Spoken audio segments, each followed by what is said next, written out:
Pothuajse i gjithë veriu i vendit gjatë natës ka qenë i pushtuar nga stuhitë e shiut dhe borës, shoqëruar dhe me era të forta. Përpasoj në disa komuna ka pasur dhe shkëputje të energjisë elektrike, ndërkohë që janë rikthyer sërish vështirësitë në qarkullim. Në qarkun e Tiranës, në akset Traudajt-Qafmoll, Biz, Traudajt-Antena, Qaf-Brisk-Shëngjirgj, kalimi kryhet normalisht. Rekomandohet kujdes në vendet që nuk i zë dielli, sidomos në aksin Qafmoll-Biz. Në Elbasan, gjatë gjithë segmentit Elbasan-Gjinar, ka dhera dhe gur në rrugë, ndërkohë që po merren masa për pastrimin. Gjithashtu ka dalje dherash në segmentin Cerrik-Banj. Ka rënë një gurësh në Derven, por pa probleme për qarkullimin. Duhen përdorur zinxhirët në segmentin Lunix-Steblev. Qarkullimi bëhet me vështirësi në Shelcan, pjesa e aksit Elbasan-Gjinar, ku ka pasur rrëshqitje të rrugës. Në qarkun e Korçës, kompanitë e mirëmbajtjes kanë kryeposur segmentet apo pjesë të veçanta të akseve rrugore, ku është vërejtur prezencë akulli. Qarkullimi kryhet pa zinxhir në të gjitha akset e qarkut të Korçës. Në qarkun e Kukësit ka pasur rreshje bore, në autostradë ka pasur dhe rënje gurësh,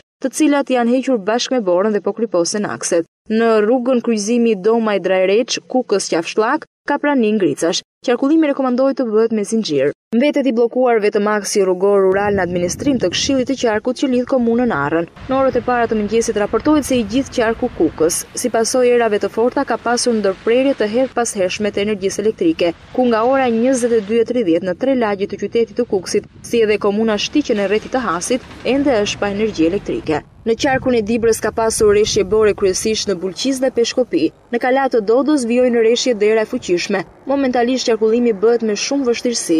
Vijon hedhja e kripës në segmentet ku ka prani ngricash për shkak të temperaturave të ulta. Ka pasur ngrica në akset Ura-Çernetit-Steblev, Peshkopi-Qafdraj. Në aksin Skuraj-Burel ka pasur një gurësh në rrugë që janë hequr nga kompania kontraktuar për mirëmbajtjen. Qarkullimi kryhet me zinxhir në segmentin Qafklenj-Klenj, Zaldar-Qafdraj dhe Ura-Çerenecës-Vasie. Në qarkun e Shkodrës janë vërejtur në zonat fushore rreshje shiu dhe furtunë me era të fuqishme, që kanë shkaktuar edhe rrëzim të pemëve. Në zonat malore ka pasur rreshje bore shoqëruar me stuhi ere. Trashësia e borës varion nga 5 deri në 10 cm në aksin Dedaj-Razëm, nga 10 deri në 20 cm në Qafmali-Qafshllak, ndërkohë që vijon kryposja e rrugëve për shkak të ngricave. Qarkullimi bëhet me zinxhir në segmentin Vrith-Razëm dhe Qafmali-Qafshllak. Rekomandohet të bëhet kujdes nga ngricat në orët e para të ditës dhe në orët e mbrëmjes për shkak të temperaturave të ulta. Në qarkun e Lezhës, në zonat fushore ka pasur rreshje shiu dhe furtunë me era të fuqishme, ndërsa në zonat malore ka pasur rreshje bore shoqëruar me stuhi ere.